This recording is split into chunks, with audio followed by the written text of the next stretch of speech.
Camera's on because it's now a valid point. Let's hear it. Now I want to answer it while it's recorded. Ms. Cheryl, say again, please. I couldn't hear you. If you're writing about a subject and you would like to put two different ideas about the subject in the same sentence, would there be a run-on? No, there would not be a run-on because we have such things as compound and complex sentences. We also, to a lesser degree, have parentheses, which allow you to space out the placement of the idea in the sentence. Those, again, right now we're learning to crawl, okay? We'll get to those later in the semester. How many times have I said that in this class? A lot, but Indeed. a lot, but you know, I found myself when I'm writing something now, I'm already after that first editing thing. My mind is already ready to edit what I'm writing, or questioning what I'm writing. Is that the right way I should word that? Or? No, that's a good point. You do tend to get what I used to call editor's twitch, and that's when you see an error, you just sort of jump at it. You ever see a cat with a bit of string? How they just sort of like flash towards what they're about to do, and they sort of stop themselves? Yeah, you develop that after editing a while. And Well, I developed it the first time that it's a pain in the butt. It's a pain in the butt, but you're also realizing and recognizing that there are errors in it, which is a vast improvement from typing and not knowing that there are errors. So yes, that's going to happen. Yes, it's going to come up. Yes, it's a pain in the butt. But it's a sign you're improving, slowly. No one ever improves quickly in writing. It's never a flash of insight. It's always, 1, 2, 3, 4. All right, next one. So to answer your questions, by the way, of the term red herring, it means a decoy. A fake out. What? A red herring? Isn't that a legal term? It's more of a term used in detective stories. So something that seems like it'll be a clue later on is actually not and just meant to screw with you. Right. So that's a red herring. Interesting. Think of it like a feint in the sword play. All right, so what? Well, touche means just touch, but we're not going to get into fencing terminology. We'll go on for hours. All right, so next one, is this a run-on?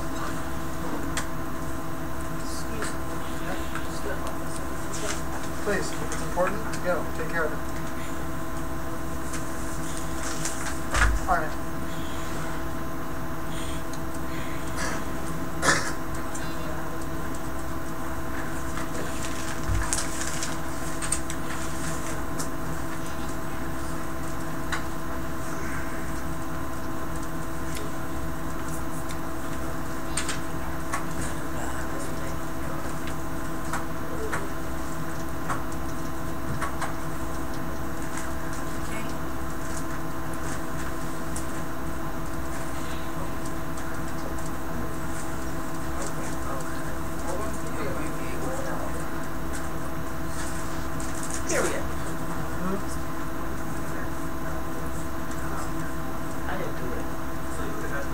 Some liberties with this one, but don't let on that I'm using it.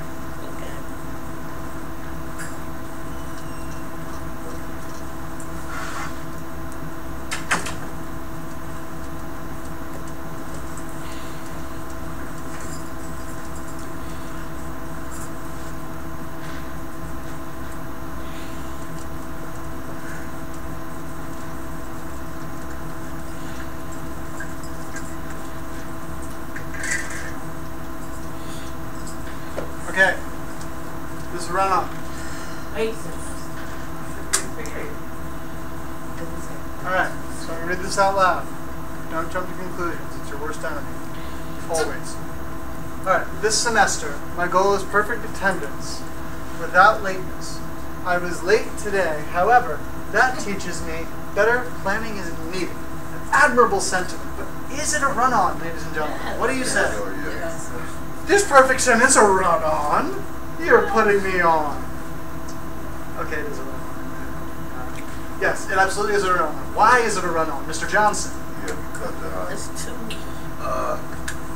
it starts out with talking about the perfect attendance, and then it jumps to, well, I was late. However, that's two different subjects, I guess. Same Right. subject, but two different. Yes, that is good. That is correct, Mr. Johnson. Fine. Right. So, if we were the What is all-night, this two different? complete thoughts. It's two different thoughts. Yes, there are two different complete thoughts in this mess. Well, mess might be a bit mean. But so, if we were the almighty grammar gods of grammar, where would we put our periods to make this two sentences instead of one drawn out one? And the lateness. Really? Why not after perfect attendance? That's what I said. Can I say something about that? Certainly. If you put every perfect attendance, without lateness, that don't make sense to me. Exactly. Plus, without lateness can't be a sentence by itself. Nope, you can't. So, you guys are excellent. Very good. I'm proud of you. So I'll do a couple more, and then we're going to move on to the dreaded vocabulary and stuff like that. All right. So you guys are 1 for 1. Excellent. All right, let's see.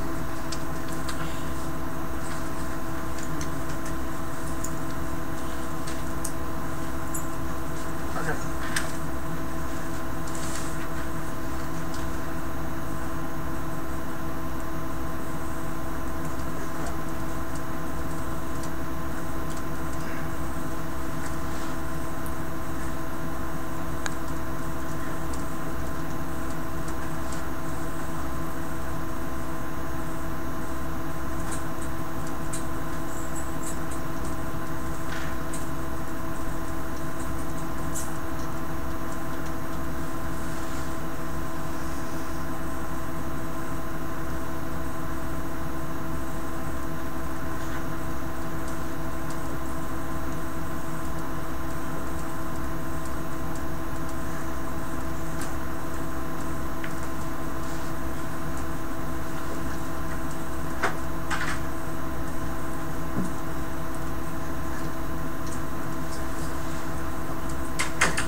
Do what I love.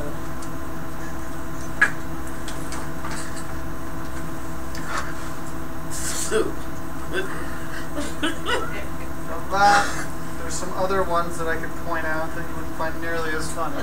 Oops. Mine.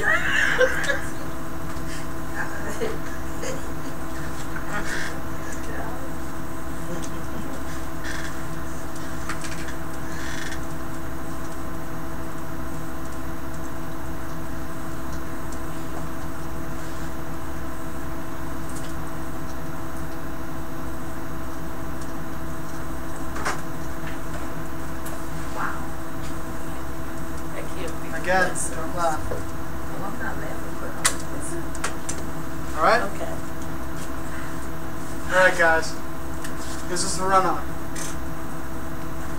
I believe my career that I've chosen to be a social worker would give me the benefit to do what I love, to do, and give me the opportunity to have a decent salary.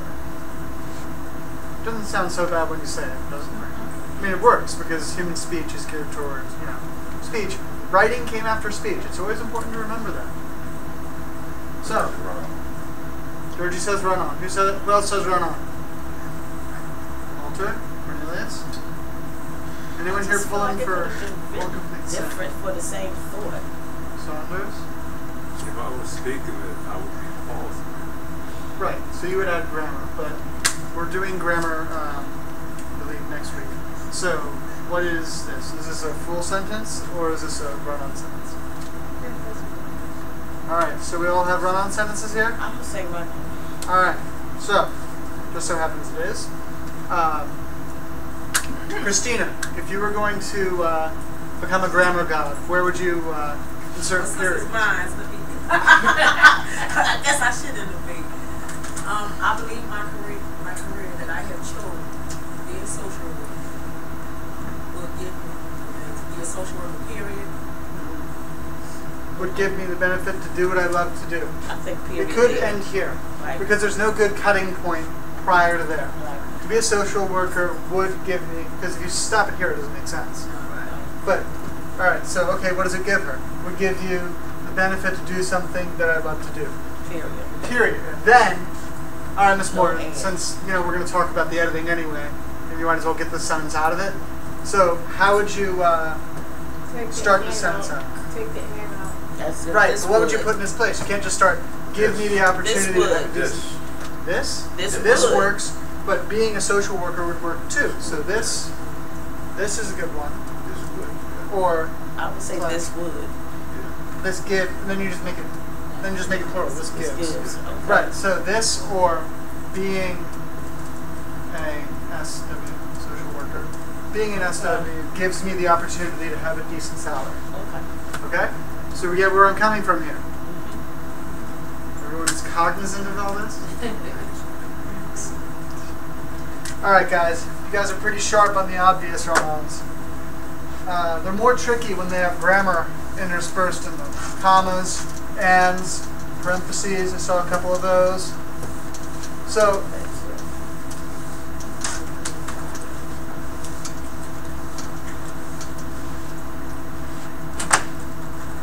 without looking at their notes, you can tell me the definition of a run-on sentence.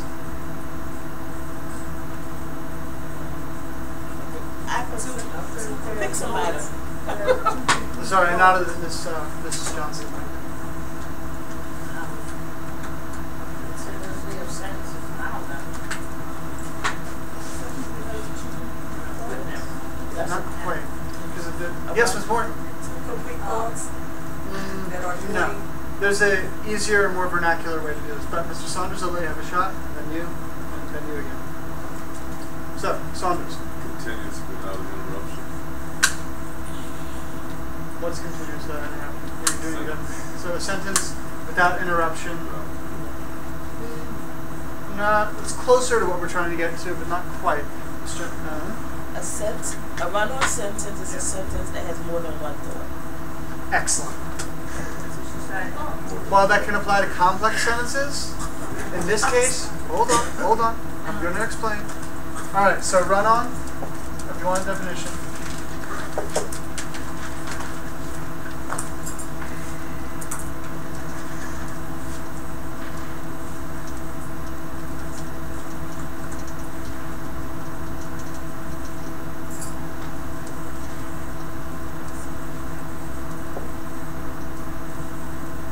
More than one thought. However,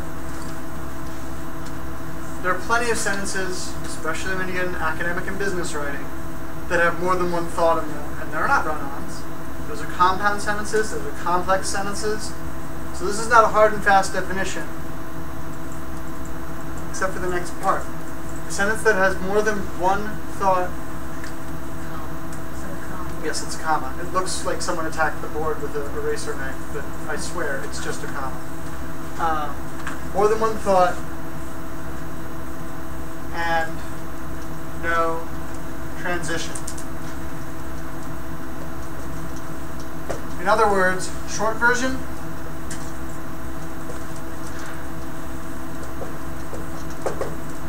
a sentence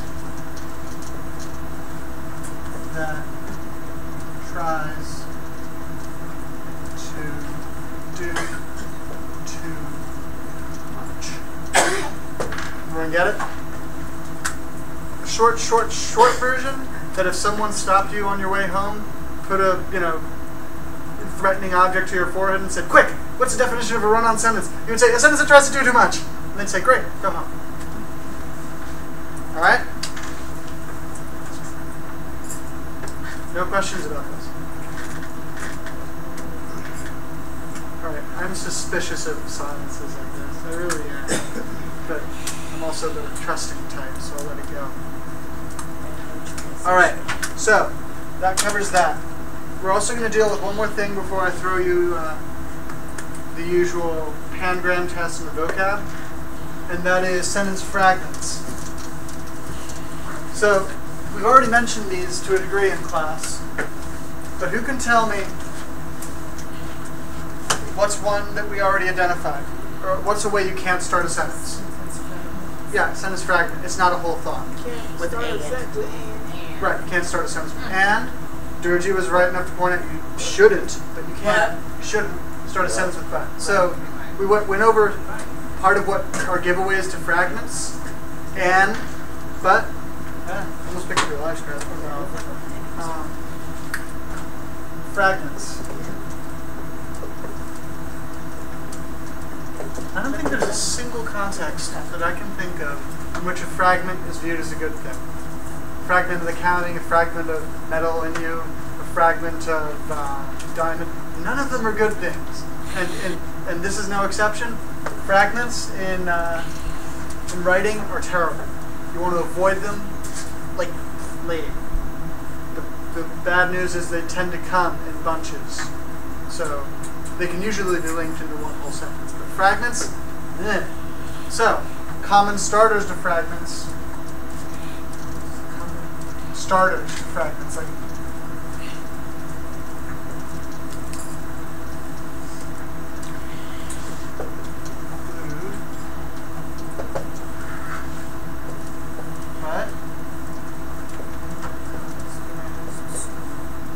common starters to fragments include but and and. You know the idea of a security system, an alarm bell? The idea is to warn you before something bad actually happens. When you see these starting a sentence, your alarm bell should go off and you should think, this is probably going to be a fragment. Unless it's a very specific style of writing, in which case you might get away with it. But as a general rule, and but tend to preface fragments. Okay? Because if you take away the sentence before but, like say I said, I am tired, but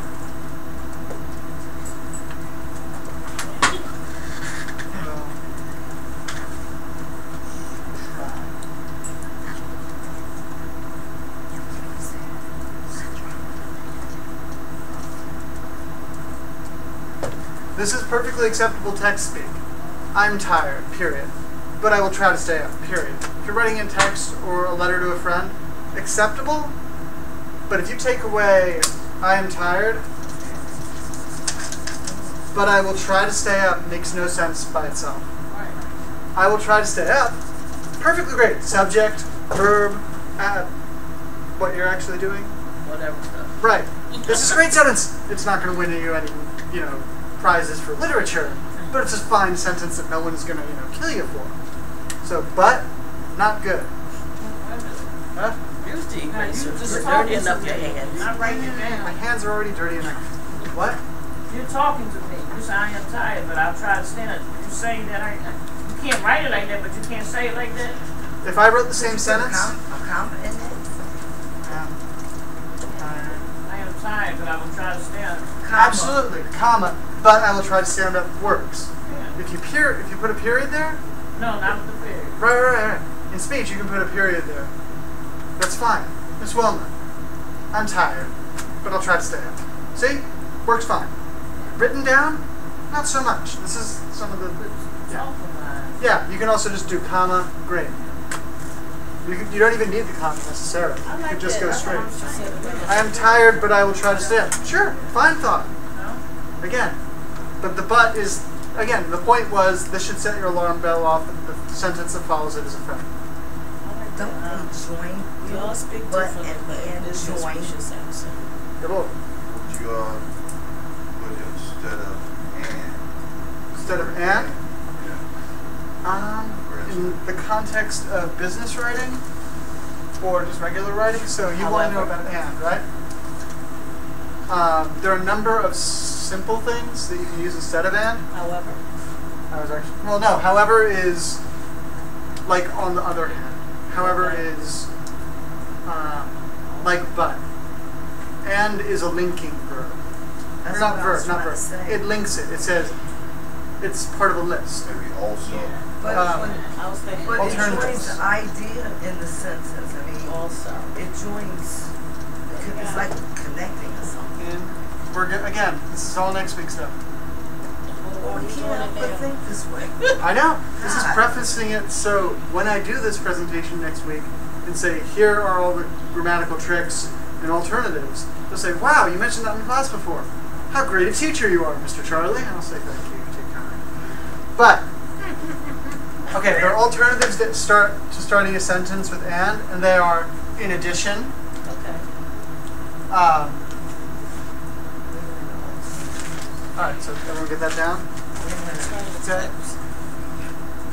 I heard someone say also. That's less acceptable, but it's better than and by a lot.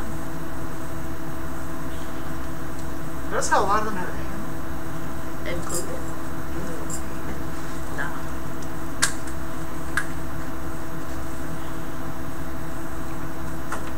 I get addition. Usually addition also. Smell as. Two, yes, two, good point.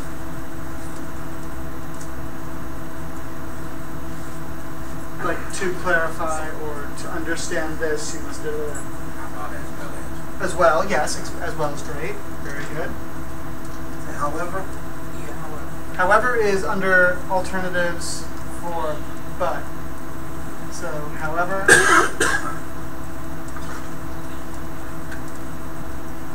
On the other hand.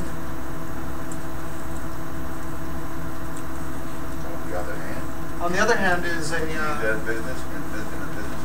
If you were writing a email to your boss saying, here are the pros and cons of the new motion security system. On the one hand, it means we don't have to hire a security guard. On the other hand, it's fickle and you can just throw a pen and it'll go off. So yes, it works as an idiom, which is culture specific. Idiom. So while I wouldn't use this in my cover letter, like on the other hand, I have great salesman-like qualities. Because then they're saying, what's the other hand? You kill puppies for fun or something? Yeah, you wouldn't use it in the cover letter. Once you're in the business, you're fine. Yeah. Sorry. Touching the bones of friendship, they really are. All right. So yeah, these are just short list. This list is going to be so helpful when you're stuck writing, because you will have an assignment to write a cover letter as part of your homework at some point. When you're stuck writing, you're thinking, well, Christ, I just said all my achievements and I didn't know what to say. If you just write to, in addition, also, however, whatever. Any of these words are great ways to start a sentence where you want to keep your momentum up. And again, we'll talk about all this. This is really the first class that I've stood in front of you and actually dealt with the mechanics of it. Yeah. You could start a sentence with as well. As well as. As well as the fact that I'm deeply insecure about talking in front of strangers, which I'm not. But, well, okay, I'm horribly insecure, but still. It's a way to start a sentence that refers to the previous sentence without being dependent on it, like but is. You see? If you took the other sentence away, but is helpless. Belt's just like, belt. But's just like, but it's so cool. So, As well doesn't care. As well can stand by itself. Alright, so that's that. Now, I know this is the time on Sprockets where I give you the sheets. That came out wrong. I will give you the, pangrams and vocabulary. We're going to do them, as we have always done them, from the bottom up. I believe this is yours. Can you help me with this? Yeah, Can I fine. follow these other pages home? I have no idea how you did that, but I will be more than happy to undo it. Alright? So, where did I put these things? Huh. Okay.